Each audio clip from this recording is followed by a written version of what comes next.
अभिवादन स्वीकार कीजिए ब्रजेश मिश्रा का और आप देखना शुरू कर चुके हैं द डिबेट। बहनों भाइयों, आज इंडिया अलायंस की हाई प्रोफाइल मीटिंग हो गई।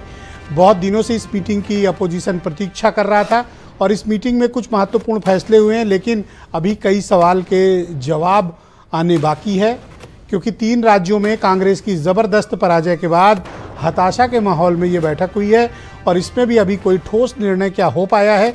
आज हम चर्चा इस बात की करेंगे कि मोदी के मुकाबले कौन, और क्या इंडिया अलायंस अब सीट शेयरिंग जैसे कॉम्प्लिकेटेड पॉलिटिकल मुद्दे को सेटल करने के लिए तैयार है, और क्या इसके लिए कोई एक कोऑर्डिनेशन टीम बनेगी, और क्या इंडिया अलायंस मोदी और बीजेपी का मुकाबला कर पाने की स्थिति में इस वक्त है। आज चर्चा इसी विषय पे। बहन भाइयों, इंडिया अलायंस की आज एक महत्वपूर्ण बैठक दिल्ली में हुई।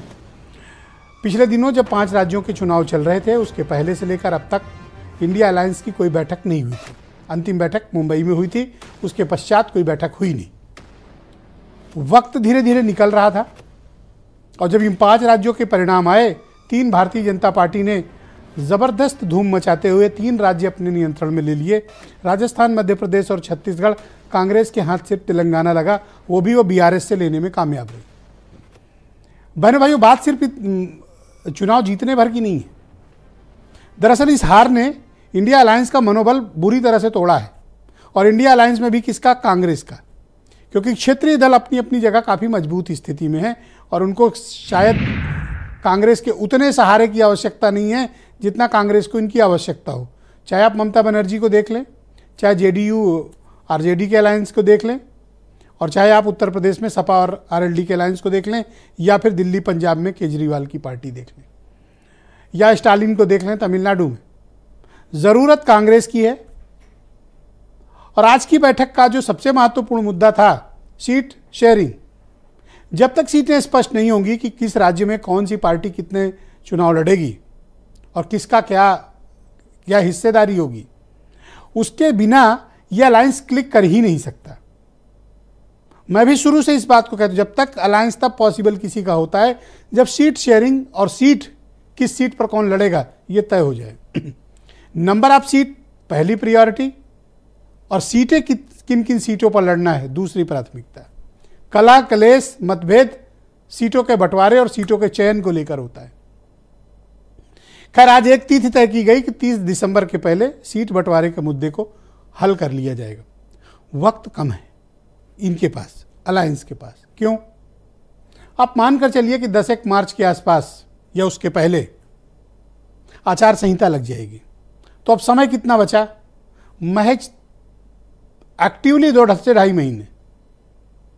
तो 2.5 महीने, 3 महीने के बाद जब चुनाव होने जा रहा हो, 3 महीने के भीतर, और अभी आप कहां खड़े हैं? सीट शेयरिंग ही तय नहीं कर पाए हैं, लड़ेंगे कैसे उनसे?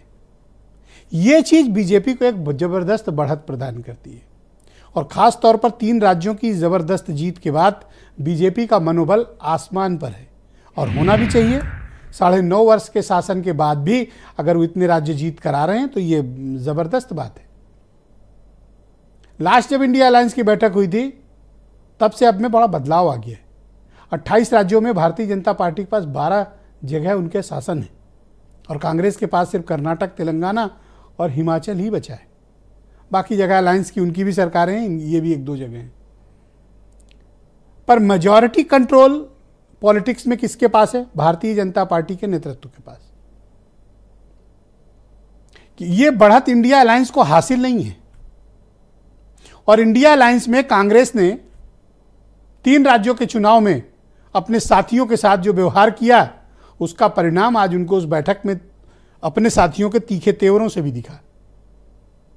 यही कारण है कि ममता बनर्जी ने आज प्रपोज किया कि मोदी के मुकाबले क्यों नहीं मल्लिकार्जुन खड़गे को प्राइम मिनिस्टर कैंडिडेट बना दें। अरविंद केजरीवाल ने सेकंड किया तुरंत।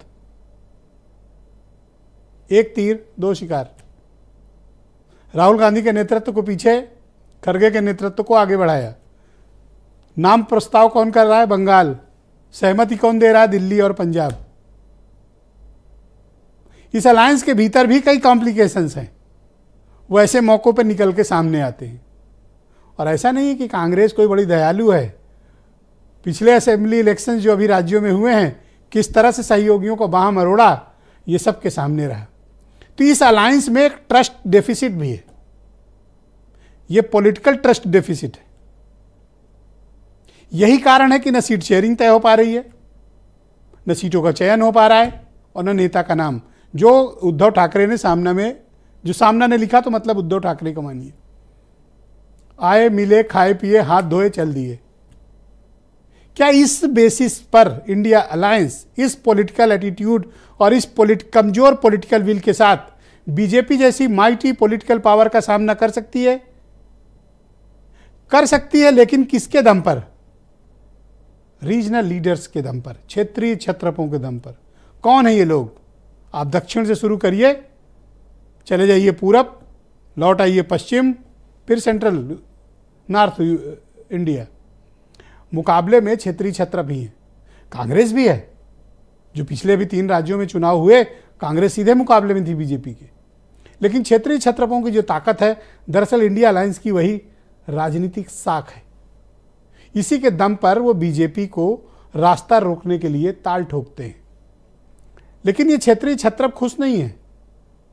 खुश न होने के पीछे कारण है क्योंकि ये बड़ी ग्राउंडेड पॉलिटिक्स करते हैं। राज्यों में ये बीजेपी से भी लड़ते हैं, कांग्रेस से भी लड़ते हैं, अन्य दुश्मनों से लड़ते हैं, सत्ता पर कंट्रोल करते हैं। सत्ता में नहीं है तो प्रोमिनेंट विपक्ष की भूमिका में, मुख्य विपक्षी दल है। तो क्या इनकी ताकत को कांग्रेस को इग्नोर करना पिछले चुनाव में भारी पड़ा? जवाब भले ही इस बैठक में ना मिला हो, लेकिन मायूसी के माहौल में हुई इस बैठक में कुछ एक चीजें जरूर तय हुई कि 30 दिसंबर तक सीट शेयरिंग तय कर ली जाएगी। अब देखने वाली बात होगी कि सीट शेयरिंग तय होती है या नहीं होती है। कांग्रेस ने 4 नाम प्रपोज किए हैं: अशोक गहलोत, भूपेश बघेल, सलमान खुर्शीद और मोहन प्रकाश। ये चारों मिलकर इंडिया अलायंस के पार्टनर्स के साथ राज्यों में सीट बंटवारे पर चर्चा करेंगे।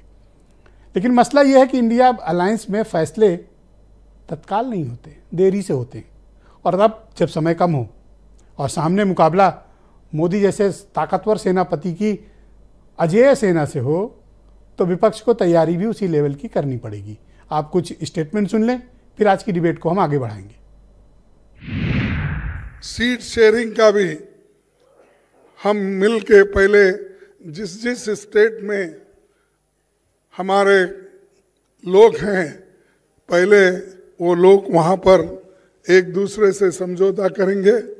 अगर कहीं दिक्कत है या कहीं अभी नहीं बन सकता, उसके लिए फिर यहाँ पर हमारे जो इंडिया गठबंधन के नेता लोग हैं उसको डिसाइड करेंगे। इंडिया गठबंधन की बैठक हुई है जी, और सभी दल बहुत जल्दी टिकट बांट करके मैदान में जाने के लिए तैयार है। समाजवादी पार्टी को जो पक्ष रखना था जी, वो अंदर इंडिया गठबंधन के जितने दल हैं उनके बीच में रखा है। मुझे उम्मीद है कि इंडिया गठबंधन जो बना है जी, ये जो मैंने पहले दिन से कहा स्ट्रेटेजी हमारी वही पीडीए रहेगी और भारतीय जनता पार्टी को हराएंगे। यूपी में गठबंधन 80 हराएगा, 80 हराएंगे, भारतीय जनता पार्टी देश से हट जाए। छत्तीसगढ़, मध्य प्रदेश, राजस्थान 5 साल पहले तीनों राज्य कांग्रेस जीती थी, लेकिन पार्लियामेंट में अलग परिणाम आया। तो वैसे भी हो सकता है क्योंकि लोग अब सोचने लगे हैं। और हमारी अगर बात करें तो 99 में हमने कारगिल जंग के बाद पार्लियामेंट चुनाव के साथ असेंबली चुनाव लिया था। नतीजा ये हुआ कि केंद्र में हमारी गठबंधन की सरकार आई, लेकिन स्टेट में हम हार गए। तो लोग अब सोचते हैं, सोच समझ कर मतदान करते हैं। बहनों भाइयों, आज की परिचर्चा को आगे बढ़ाएंगे। संजय चौधरी बीजेपी के प्रवक्ता हैं, सुरेंद्र राजपूत कांग्रेस से हमारे साथ